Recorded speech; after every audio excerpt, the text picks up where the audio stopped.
मेरा नाम है Satyam and you are watching India's number one Hindi gay stories channel. अगर आपने अभी तक हमारे चैनल को सब्सक्राइब नहीं किया है तो प्लीज़ चैनल को सब्सक्राइब कर दें और नोटिफिकेशन बेल को ऑन कर लें ताकि फ्यूचर में आने वाले वीडियोस के अपडेट आपको समय पर मिलते रहें। दोपहर की तेज धूप में खेत में फसलों को पानी देता मोहन अपने भांजे की ओर पीठ करके खड़ा था। धूप तेज थी तो खुद को बचाने के लिए मोहन ने पानी के पाइप से खुद को भिगा लिया। उसका पसीना और पानी आपस में मिक्स होकर जमीन पर गिर रहे थे और धूप में उसका पूरा बदन सोने की तरह चमक रहा था। जगदीश, मोहन का भांजा, पीछे बैठे बैठे सब देख रहा था। वो अपनी गर्मियों की छुट्टियां बिताने मोहन के यहाँ आया हुआ था। कहने को तो मोहन जगदीश का मामा था, पर दोनों दोस्त की तरह रहते थे।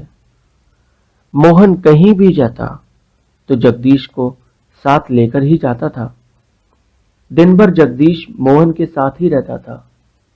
मोहन पाइप से खुद को भिगा रहा था और तभी मोहन ने पाइप का रुख जगदीश की तरफ कर दिया। जगदीश आधा भीग गया।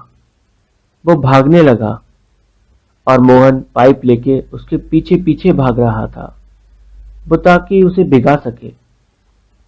अरे नहीं मामा, रुक जाओ, प्लीज ऐसा ना करो, मैं गीला हो रहा हूं, कपड़े कहाँ सूखेंगे और सर्दी हो गई तो।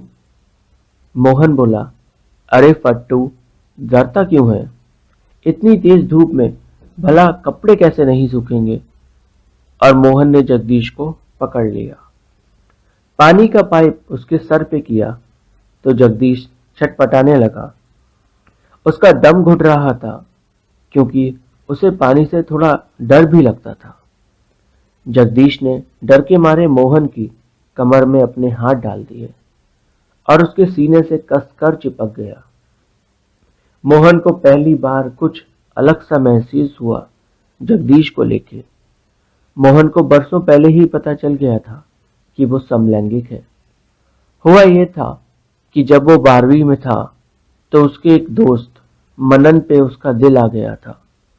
उस वक्त उसे पता नहीं था कि वो मनन को चाहने लगा है, पर वो दिन भर बस उसी का साथ रहना चाहता था। उसके लिए तो उसने स्कूल की फुटबॉल टीम भी ज्वाइन कर ली थी।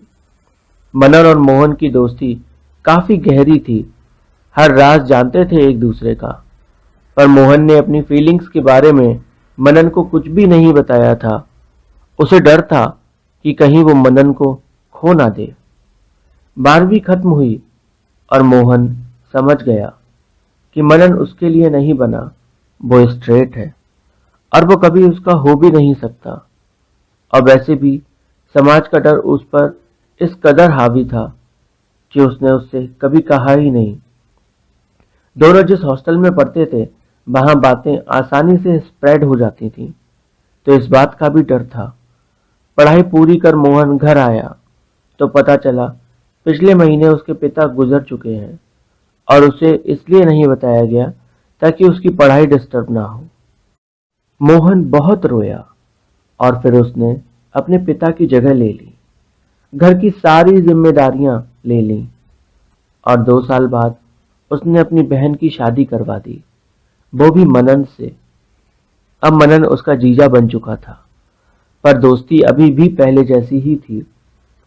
शादी के 1 साल बाद जगदीश पैदा हुआ।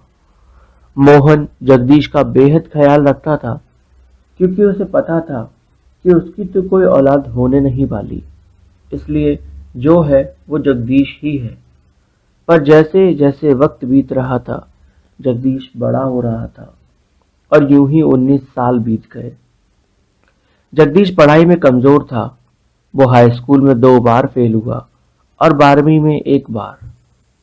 जैसे ही उसने 12वीं क्लियर की, आ गया वो अपने फेवरेट मामा के पास।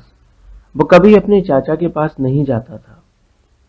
खेत में जगदीश पानी में भीगा मोहन से चिपटा हुआ था और मोहन का दिल धक धक कर तूफान मचा रहा था। उसे अपने कानों में अपनी धड़कन सुनाई दे रही थी। कि तभी मोहन ने जगदीश को अलग किया और बोला, जाओ अपने कपड़े सुखा लो, फिर हम खाना खाएंगे साथ। जगदीश बोला, सुखा तो लूं, पर तब तक क्या पहनूं? मोहन ने कहा, तब तक इनर वियर पहन के रहो, वो खुद सूख जाएगा, इतनी गर्मी जो है। जगदीश ने अपने सारे कपड़े एक एक कर उतारे और उन्हें पत्थर पे सुखाने डाल दिया और घनी झाड़ियों के बीच जाकर बैठ गया। इधर मोहन उस एहसास को समझने की कोशिश कर रहा था जो उसे अभी अभी हुआ था जगदीश के साथ। मोहन ने खुद को डांटा कि नहीं, ये नहीं हो सकता, ये गलत है। वो मेरा भांजा है, भला मैं उसके बारे में ऐसा कैसे सोच सकता हूं? मोहन उलझ गया था अपनी भावनाओं में, उसे रास्ता नहीं मिल रहा था। फिर उसने गहरी सांस ली और अपनी धोती पत्थर पे डाल के झाड़ियों में गया। झाड़ियों में जगदीश मोहन का बेसब्री से इंतजार कर रहा था और मोहन को देख जगदीश की आंखें फटी की फटी रह गईं। पहली बार उसने मोहन के पहलवानों जैसे शरीर को देखा था। जगदीश बोला, मामा क्या आप पहलवानी करते हो? मोहन बोला, अरे कहाँ बेटा, इतना वक्त किसके पास है, जो भी कसरत है वो खेत में ही हो जाती है। मोहन ने घर से लाया खाना निकाला और दोनों ने खाना खाना शुरू किया। एक निवाला खाते ही जगदीश को हिचकी आने लगी। मोहन जल्दी से पानी लाया और जगदीश को पानी पिलाया। जगदीश पानी पी के अच्छा महसूस कर रहा था। फिर खाना खा के जगदीश को नींद आने लगी और अपने मामा की बाजू को वो तकिया बना के सो गया। मामा अभी भी अपने भांजे के ख्याल में थे। एक बार फिर उनके अरमान उफान पे थे। वो अरमान जो कभी मनन यानी उनके जीजू के लिए थे, वो अब उनके भांजे के लिए थे। मामा बार बार खुद को रोकने पे लगे हुए थे, पर दिल कहाँ किसी की सुनता है। इसे एक बार जो पसंद आ गया वो आ गया, फिर उसकी झलक को कोई नहीं मिटा सकता। मामा अपने भांजे को निहार रहे थे। वो उसके बालों में हाथ सहरा रहे थे और फिर धीरे धीरे वो उसके करीब जाने लगे। वो अंदर से खुद को रोकना चाहते थे पर रुक ही नहीं पा रहे थे और उन्होंने जगदीश के होठों को हल्के से चूमा। उनके होठों को चूमते ही जगदीश ने करवट बदली और वो दूसरी तरफ मुंह करके सो गया। मोहन घबरा गया कि कहीं जगदीश जाग न जाए, पर ऐसा नहीं हुआ। लगभग 2 से 3 घंटे के बाद जब जगदीश जागा तो उसने देखा वो अकेला लेटा हुआ है। वो धीरे से उठा तो देखा मामा कहीं नहीं है। फिर वो ट्यूबवेल के पास गया अपने कपड़े पहन के।